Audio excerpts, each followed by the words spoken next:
نزع کے وقت روح قبض ہوتے وقت جلوہ محبوب صلی اللہ تعالی علیہ وآلہ وسلم میں گمنا نصیب ہو جائے. اے اللہ ہماری قبر جنت کا باغ بنے، رحمتوں کے پھول برسیں، قبر تا حد نظر وسیع ہو جائے. اے اللہ قبر نور مصطفیٰ سے روشن ہو، الہ العالمین قبر میں گھبراہٹ نہ ہو، وحشت نہ ہو، تنگی نہ ہو، تا حد نظر ہماری قبریں وسعت پائیں. یا اللہ بے اولادوں کو نیک اولاد با عافیت نصیب فرما، جن کی شادیوں میں رکاوٹیں ہیں دور فرما، نیک رشتے با عافیت نصیب ہوں. الہ العالمین جن کی اولاد جو نافرمان ہے تابع فرمان ہو جائے، گھریلو ناچاکیاں بھی دور ہوں، گھر امن کے گہوارے بنے. الہ العالمین ہم سب پابند نماز پابند جماعت ہو جائیں. کہتے رہتے ہیں دعا کے واسطے بندے تیرے، کر دے پوری آرزو ہر بے کسو مجبور کی. آمین بجاہ النبی الامین صلی اللہ تعالی علیہ وآلہ وسلم. کب گناہ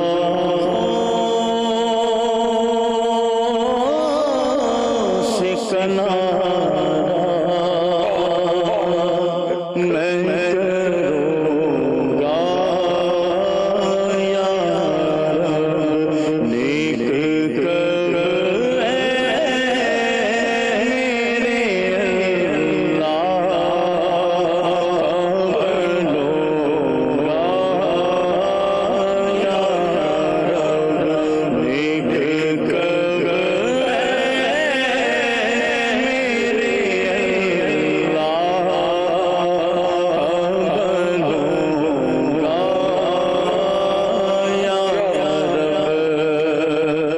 مدنی مذاکرہ ہے شریعت کا خزینہ، اخلاق کا تہذیب کا طریقت کا خزینہ. مدنی مذاکرہ ہے، مدنی مذاکرہ، مدنی مذاکرہ